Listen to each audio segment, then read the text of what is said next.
Bonjour mes chers amis, nous sommes le 30 janvier 2012 et j'ai décidé de vous présenter mes diapositives qui sont tout ce que je dis est dans Wikipédia, donc j'en suis reconnaissant pour tous les gens qui ont écrit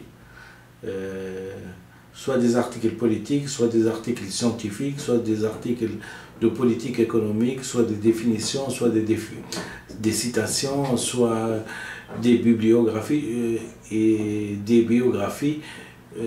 J'en suis reconnaissant et c'est pour ça que je profite toujours pour les lire et essayer d'avoir la meilleure élocution possible pour que la transmission de l'information par le visuel et par l'ouïe soit non seulement cohérente, mais apporte quelque chose aux lecteurs et aux assidus et aux intéressés de la chaîne de vidéos sur YouTube, La Voix de la Vérité. Donc aujourd'hui, je vais vous présenter la République populaire de Chine. En même temps, j'essaierai de faire un petit truc pour vous présenter en même temps la carte pour que vous soyez bien sûr que vous soyez certain de la situation où elle se trouve. Hein? Et j'attaque alors. La République populaire de Chine. La République populaire de Chine, communément appelée Chine, est un État d'Asie orientale proclamé en 1949 la République populaire de Chine.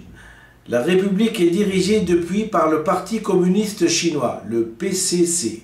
C'est un État autoritaire dont l'économie est partiellement libéralisée et qui n'est pas une dictature militaire, comme les anciennes dictatures d'Amérique du Sud, malgré le poids de l'armée et ne pratique plus le culte du chef, comme ce fut le cas à l'époque de Mao Tse-tung. La Chine est héritière de plus de 4000 ans d'histoire. C'est le pays le plus peuplé du monde avec environ 1,321,851 habitants, avec 9 596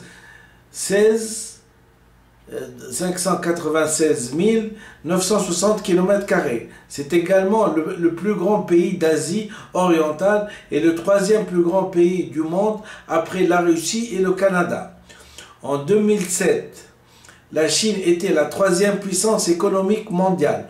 Officiellement pays communiste, la République populaire de Chine a adopté une économie socialiste de marché où libéralisme économique et contrôle la politique, économie et politique et contrôle politique se côtoient en une formule spécifique. Sommaire. La mise en place de la République populaire de 1949 à 1957. La première campagne de terreur. La fondation d'un État socialiste. La campagne des 100 fleurs. Les années Mao, 1949-1976. L'échec du grand bond en avant, 1958-1961. Le parti contre Mao, 1960 à 1965. La révolution culturelle, 1966 à 1969. La fin de l'ère maoïste, 1969 à 1976. L'ouverture de la Chine et la victoire du pragmatisme, 1976 à nos jours. La prise de pouvoir par Deng Xiaoping, 1976-1978. Le succès des réformes, 1979-1985. La montée des tensions, 1986-1989. Et l'exploitation démocratique du printemps 1989. Quelle perspective pour la Chine du XXIe siècle?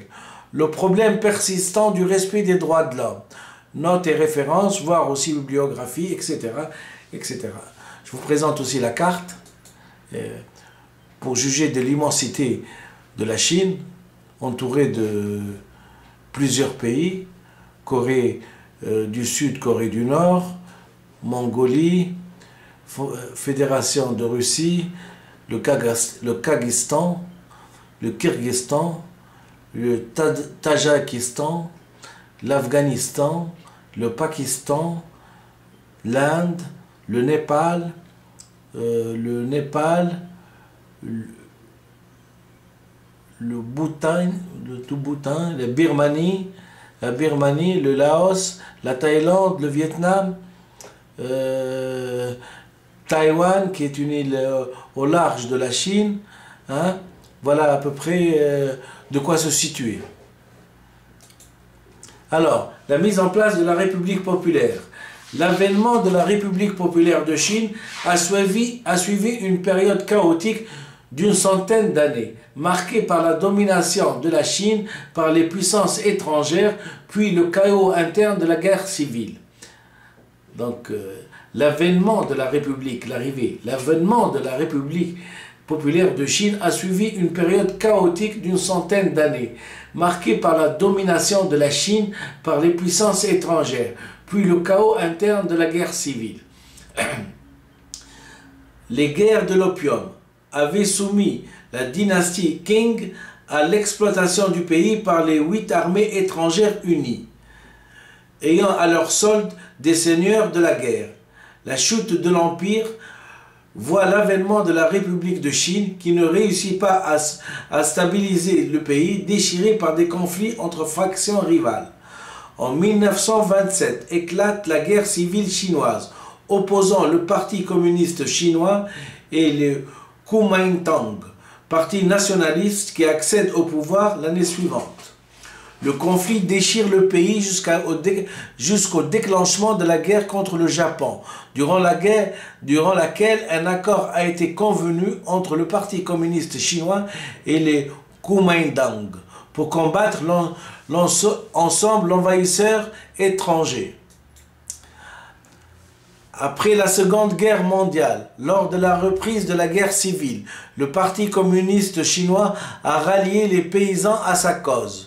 Le 1er octobre 1949, Mao Tse-tung a proclamé la fondation de la République populaire de Chine sur la place Tiananmen à Pékin en déclarant « Les Chinois se sont levés, le parti nationaliste Kuomintang s'est quant à lui réfugié sur l'île de Taïwan en y perpétuant la République de Chine. » 3 campagnes sont lancées successivement et instaurent la terreur dans la population. La campagne pour éliminer les contre-révolutionnaires lancée en octobre 1950 et qui dure 1 an. La campagne des trois Antilles lancée fin 1951 et la campagne des 5 Antilles lancée en janvier 1952 menée parallèlement à la précédente.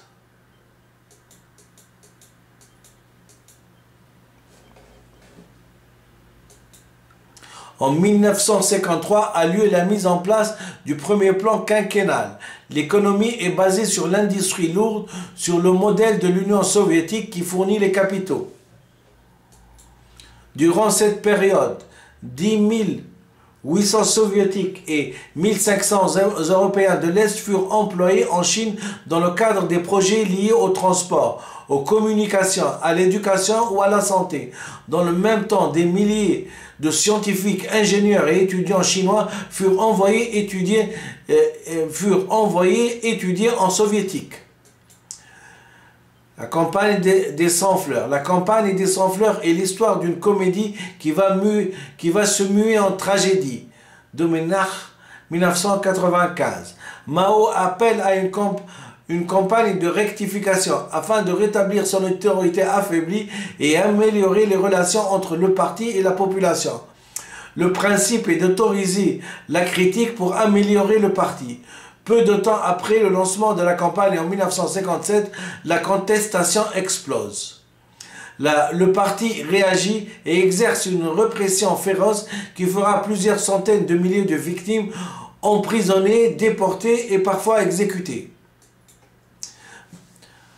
Les années Mao Tse-tung, 1949-1976. Mao Tse-tung proclame la fondation de la République la République populaire de Chine à Pékin. L'accession de Mao Tse-tung au pouvoir a souvent été comparée à un nouveau mandat céleste acquis auprès d'années de guérilla et d'activisme politique auprès des masses paysannes. L'État qu'il a contribué à instaurer est de même souvent perçu comme une dynastie impériale moderne.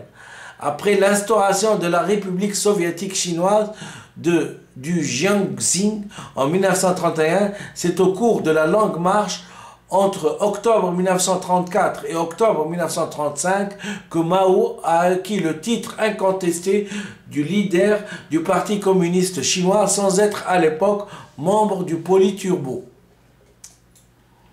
Certains observateurs estiment que l'État instauré autour du Parti communiste chinois en 1949 s'est peu à peu figé sur le squelette de la guérilla paysanne, en contradiction avec la gestion d'un État moderne. La gestion chaotique du pays et la révolution culturelle seraient de ce point de vue des reliquats d'une structure du pouvoir dépassée, accaparée par Mao. Officiellement critiqué et dans une certaine mesure condamné par le Parti communiste chinois après sa mort, Mao garde toutefois le bénéfice de la libération du pays et la fondation de la République populaire de Chine. Les années Mao, 1949-1976. Certains observateurs estiment que l'État instauré autour du Parti communiste chinois en 1949 s'est à peu près figé sur le squelette de la guérilla paysanne. Je l'ai dit, on ne va pas se répéter. Mao Tse-tung décide de mettre en œuvre un mouvement de réforme industrielle censé permettre de rattraper le niveau de production d'acier de l'Angleterre en seulement 15 ans. Des communes de production sont organisées au niveau local et toute la population et par-dessus tout le monde paysan est sommé d'y apporter sa contribution. Les paysans seront surexploités, on leur demandera de tout faire en même temps, des récoltes à la production sidérurgique. Le grand bond en avant se soldera par un échec cuisant et une famine d'une ampleur désastreuse, peut-être la plus meurtrière que la terre ait jamais portée. Le parti contre Mao. Suite aux conséquences dramatiques de la politique économique de Mao durant les années 1960, ce dernier quitte son poste de président de la République populaire de Chine. Le Congrès national populaire élit alors Liu Shuai comme successeur de Mao. Restant en règne du Parti communiste chinois, Mao est peu à peu éloigné de la gestion des affaires économiques du pays qui est confiée à une élite modérée sous l'influence dominante de Li Qiaohui, Deng Xiaoping et certains autres qui entament des réformes économiques. La révolution culturelle 1966-1969. En 1966, Mao lance la révolution culturelle qui lui permet de revenir au pouvoir en s'appuyant sur la jeunesse du pays et en attaquant les élites moyennes alors au poste. Une période de chaos s'ensuit afin que la situation soit peu à peu aux mains de Zhou Enlai. Après la mort de Mao, Deng Xiaoping, considéré comme le leader des réformistes, parvint à se hisser au pouvoir. Il fait arrêter pour être jugé la veuve de Mao, Jiang Qing, et ses partisans au sein du Parti communiste, la Bande des Quatre. La révolution culturelle en 1965. Début de la révolution culturelle, les intellectuels et la hiérarchie du parti sont harcelés par la jeunesse des villes que Mao a lancées contre eux et qu'on appelle garde rouge. En 1966, à l'issue du débordement qui mène la Chine au bord de la guerre civile, ces derniers sont envoyés dans les campagnes pour être rééduqués, ainsi qu'une fraction très importante de la jeunesse urbaine durant les 10 dernières années suivantes, les Zigings. La fin de l'ère maoïste 1969-1976. En 1976, le décès de Mao Tse-tung, fils de la révolution culturelle, fin de la révolution culturelle, selon l'historiographie chinoise, l'historiographie occidentale le considère achevé dès 1969. Réhabilitation d'une grande partie de victimes de la révolution culturelle.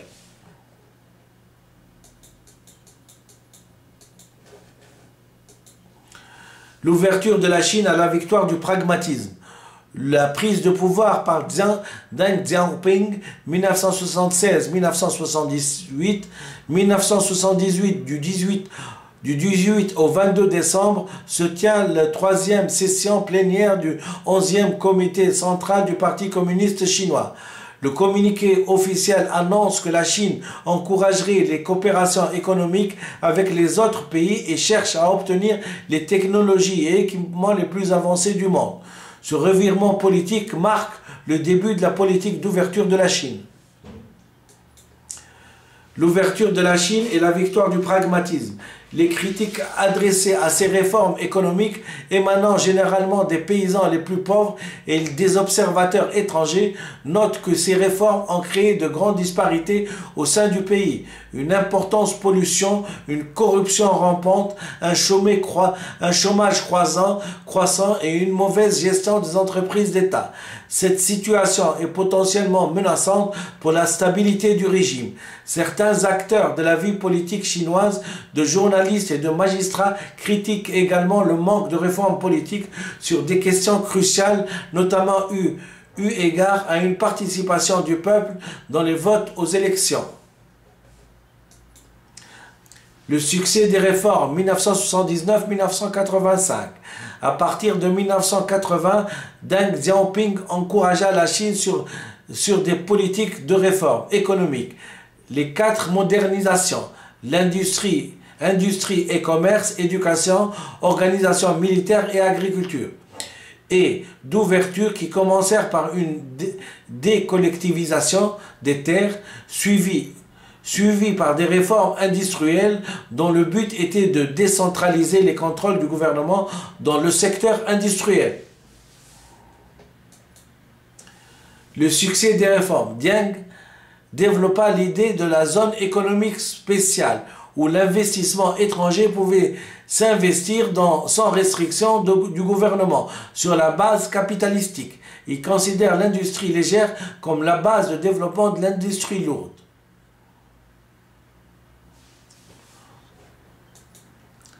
Le succès des réformes dans les campagnes et le système de responsabilité amène les paysans à signer avec l'État des contrats qui leur assurent pour plusieurs années l'usufruit des terres collectives. Désormais, la notion de rentabilité l'emporte en ce qui concerne la production, les achats d'engrais et du matériel. En décembre 1985, les communes populaires disparaissent, de même que le monopole d'État sur les céréales.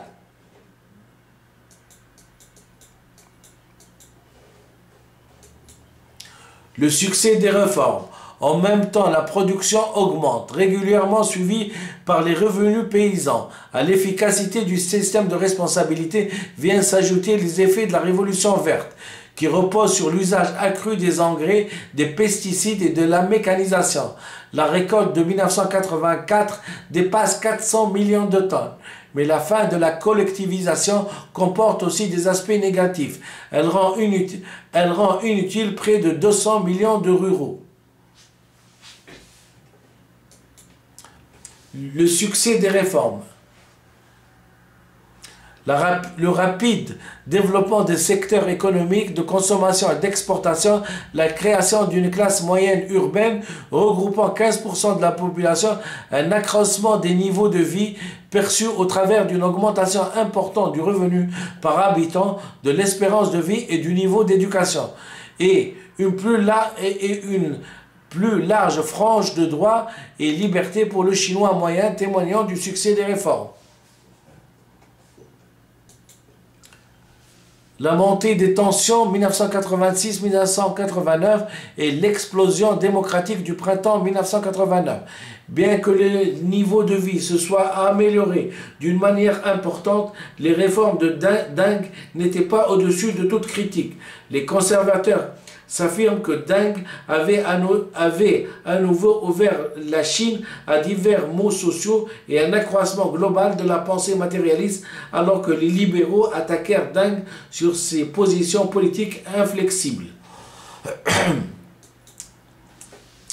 La montée des tensions 1986-1989 et l'exploitation démocratique du printemps 1989.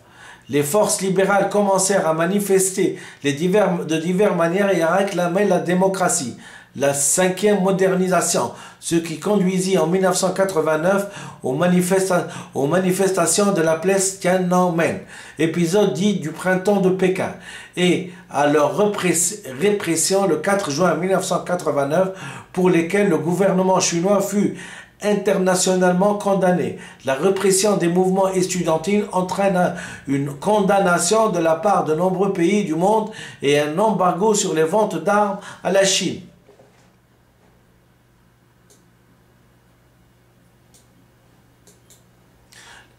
Quelques perspectives pour la Chine du XXIe siècle. La société civile chinoise évolue à grande vitesse et adopte des mœurs nouvelles, compte tenu de la modernisation effrénée du pays. Ici, la sieste, de la révolution effrénée, la sieste, la révolution culturelle semble faire partie du passé. Depuis les années 1990 à 2000, les réformes se poursuivent et l'économie de la Chine connaît une croissance très rapide, supérieure à 8 à 9% par an, en raison des bas coûts de la main-d'œuvre et des possibilités d'échange offertes par la technologie. Dans le même temps, la République populaire de Chine récupère la souveraineté sur Hong Kong en 1987 et Macao. Quelques perspectives pour la Chine du XXIe siècle. La Chine est en 2008 la troisième puissance économique mondiale, derrière les États-Unis et le Japon, avec un PIB de 4 420 milliards de dollars. World Bank Total. De nombreuses décolonisations et installations d'entreprises étrangères en Chine valent à la République populaire de Chine le surnom d'usine du monde. Avec les Jeux olympiques de Pékin en 2008, la Chine s'affiche comme un pays moderne et efficace, l'opération amenant davantage de retombées en termes d'image que de bénéfices économiques. Enfin, avec l'exposition universelle de 2010 qui se déroule à Shanghai, la Chine cherche à revendiquer l'importance de sa culture dans le monde. Le problème persistant du respect des droits de l'homme. Parallèlement à son entrée dans une économie de marché globalisée, le Parti communiste chinois conserve le contrôle du pays et maintient sa politique répressive vis-à-vis des groupes qu'il estime menaçants comme le Falun Gong et les mouvements séparatistes du Tibet. De manière générale contre tout groupe spirituel ou religieux non autorisé par le parti. Les organisations de la défense des droits de l'homme signalent en effet des problèmes récurrents de liberté d'expression et de conscience, de nombreuses arrestations de journalistes et de cyberdissidents, ainsi des cas de torture perpétrés par la police. Le problème persistant du respect des droits de l'homme. La question des droits de l'homme est souvent mise de côté par les démocrates occidentales face aux intérêts économiques avec pour exemple Yahoo et Google qui collaborent avec les autorités au sujet de l'emprisonnement de plusieurs cyberdissidents, ainsi que dans sa politique de censure et de surveillance du web. Parallèlement à cela, le blocus des ventes d'armes en vigueur depuis le massacre de la place Tiananmen en 1989 est toujours maintenu.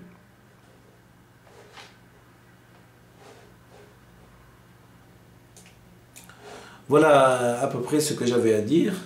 hein, sur la Chine, c'est toujours, non pas plaisant, hein, soyons sérieux, c'est toujours intéressant de voir le prix du sang qu'a donné un pays pour arriver à devenir une puissance mondiale, les différentes réformes, les différentes